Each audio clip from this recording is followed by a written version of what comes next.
Hello, welcome back to Bible Quiz TV. 2024 Nationals is upon us. I'm going to talk about some predictions for what I think is going to happen starting tomorrow, last day that I can do this prediction. So if you disagree with my predictions, feel free to leave comments below.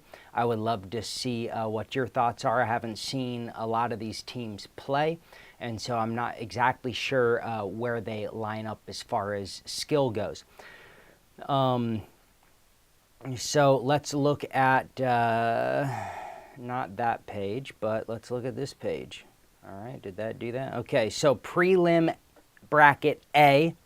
I think we're going to have a play out here. Last year we had pretty safe brackets, minus I think one bracket that was really, they had like 5 good teams. I think this year we have a lot of good teams, and that 4th spot and the 3rd spot are going to be duked out.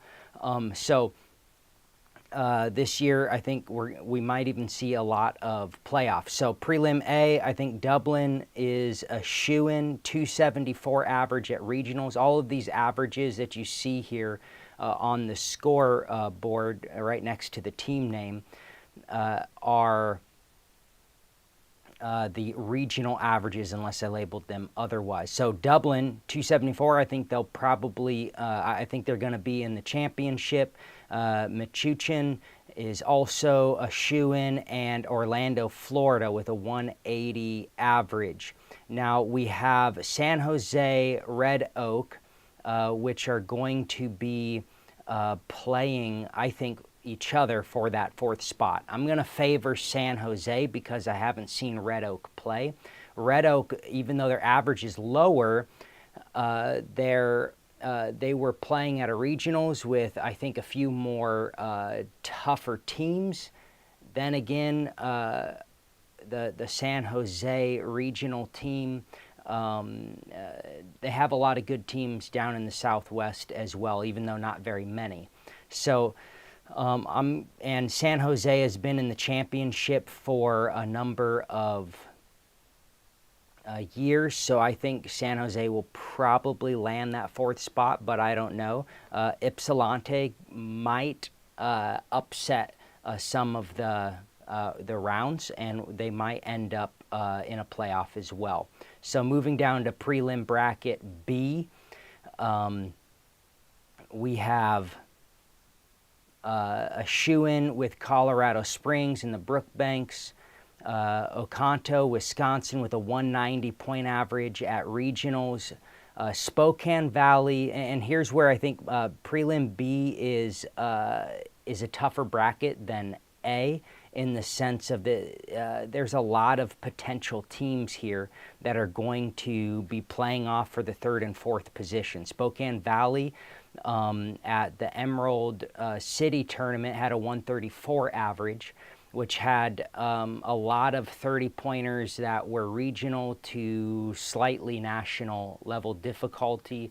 They had a 188 point average, but Bothell Cedar Park's top scoring quizzer, their 20-30 point quizzer, was not at the regional final competition.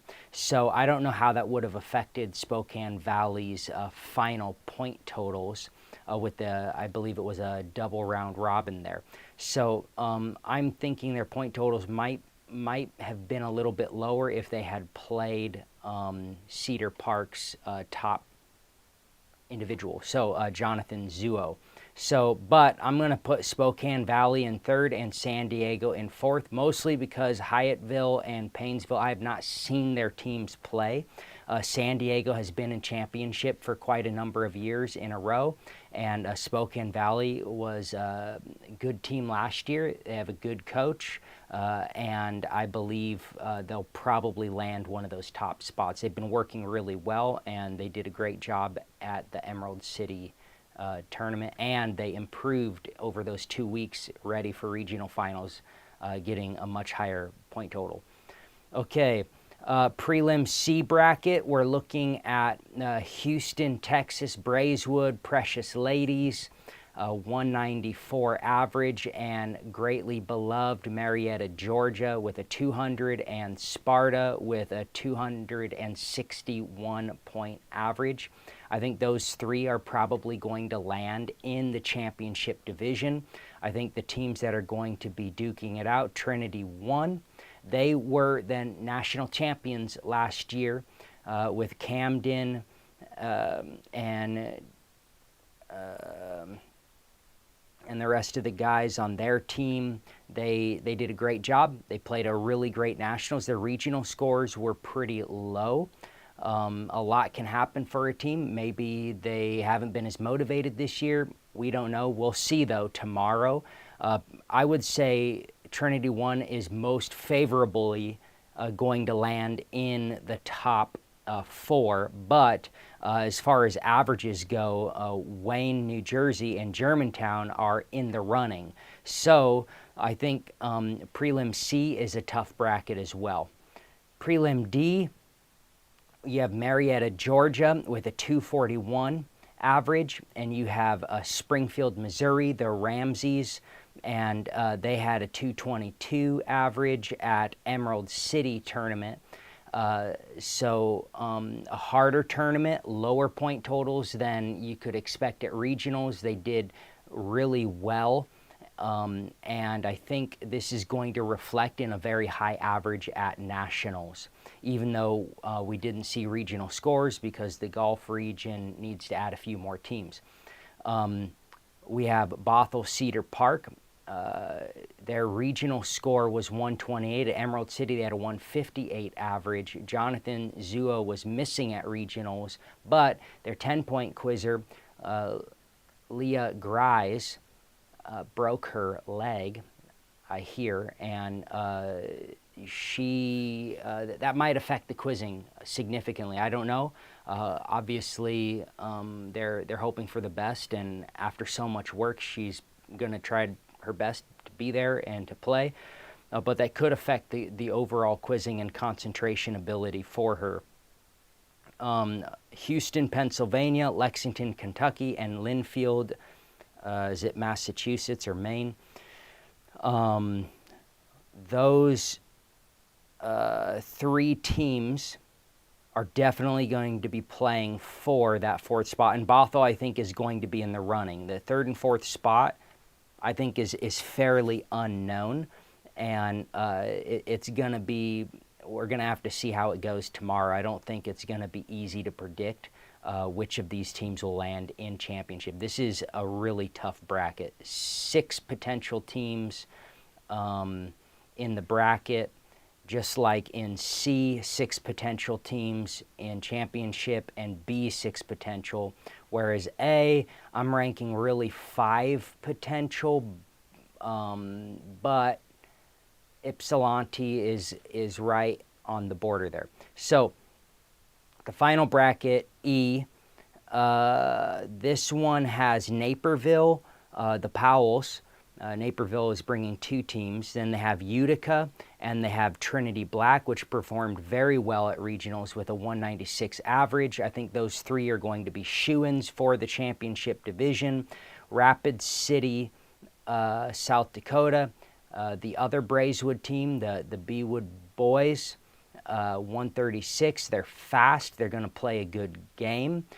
And Bellevue is always a good team. They're even though their point totals are not high, they usually play very strategic games and know how to land a lot of wins. And Mooresville with a 116, it's tight in there, but I'm going to favor probably Braeswood, although Rapid City has a great average. So we'll see how that plays out in E. I think Braeswood is most likely to take the 4th spot. Now let's talk about individuals. I looked at the regional final and then some of the Windy City, the pre-nationals, and Emerald City. Really, I think the competition is between the top 3 individuals here, Jaden Nimako, Shaylee Powell, and Steve Joy. At the regional point in the year, looking at specifically, you can see the percentage of 30-pointers per round that they were taking for the whole competition. 81 and 74 and 71 are really dominant percentages for how many 30s they're getting. Shaylee had a 31% average for how many 30s per round she was taking at Windy City, and upped it dramatically for regional finals. So I'm thinking she's going to be in the running this year again. Steve Joy has quizzed very well the last few years, very clean games, and he's fast. He's a solid quizzer. And Jaden is as well. So Jaden has the highest regional average, and quizzing against Shaylee. So with these two quizzing together in the same regional bracket, I think that ups their chances a little bit more than Steve Joy, but I think these three have the biggest running. They're just going to have to quiz round by round. Obviously, some of these other quizzers could do really well. Justin Klicko and Sawyer Curtis and Josiah Lapusin, Hadassah Brookbank. Hadassah and Caleb, they usually play both of their quizzers. They have a two-person team. They're playing both of their quizzers on 20s and 30s. It's going to affect the point totals of one of the quizzers over the other if they're both going for 30s. So less likely for Hadassah to land in the top individual spot, or Caleb to land in the top individual spot, if they're both going for those 30s. Whereas Jaden, Shaylee, Steve, they're probably the only one on their team really going for the 30s unless they're out of the game. And then they might have a backup quizzer who's going for it. There's some other really great quizzers if they've studied hard. Leslie Cohen has a really high average as well. So we will see Gerald Jacob, a 120 average, Leslie 124 average. We're going to see how this plays out, kind of who worked the hardest the last 6 weeks. As far as teams that are going to win, Dublin has a very impressive average of 274. I think they are a likely candidate to win. I think the Ramseys, they played very excellently last year and tied for first place and went into the overtime and lost it in the overtime. I think the Ramsey family is a very likely candidate to win. They have a lot of experience playing at the top level of competition, a lot of poise in the midst of tough competition. I'm also looking at Braeswood Precious Ladies. I think they have a solid chance. Sparta, Wisconsin, with a 261 average. They have a solid chance as well. Marietta, Georgia, with a 241 average. Really great average. And the Brookbanks, I think it's hard with a two-person team. It's not impossible, but, you know, one person has a bad game, it's really hard to recover without that third or fourth quizzer to cover for people just having an off game. And that's why usually the two-person teams like Utica and the Ponrages last year did well in a lot of rounds. They were able to beat some of the best teams, but you get in a groove of having one off game, or one of you has a medium game, but you end up losing the game at this level of competition. Naperville had a 267 average. I think that they are going to be competing for the top spot. Utica, a 234 average. And of course, you have Trinity Black, which did extremely well last year. Trinity had, two teams in the top 5. Amazing. And I think they're competing for that top spot. I think Trinity won, even though their regional average was low. They're probably going to be competitive for that top spot as well. We'll see how the prelim day goes. There'll be more to see tomorrow after the prelims are going. So let me know what you think and how things are going to play out. If I had to pick one team, I'm going to say I'll probably go with the Ramses again, just because of their level of experience as a family, as a team, and because of how well they did last year and how well they've been performing this year. However, Dublin and Naperville are very high on the list as well. And Marietta, Georgia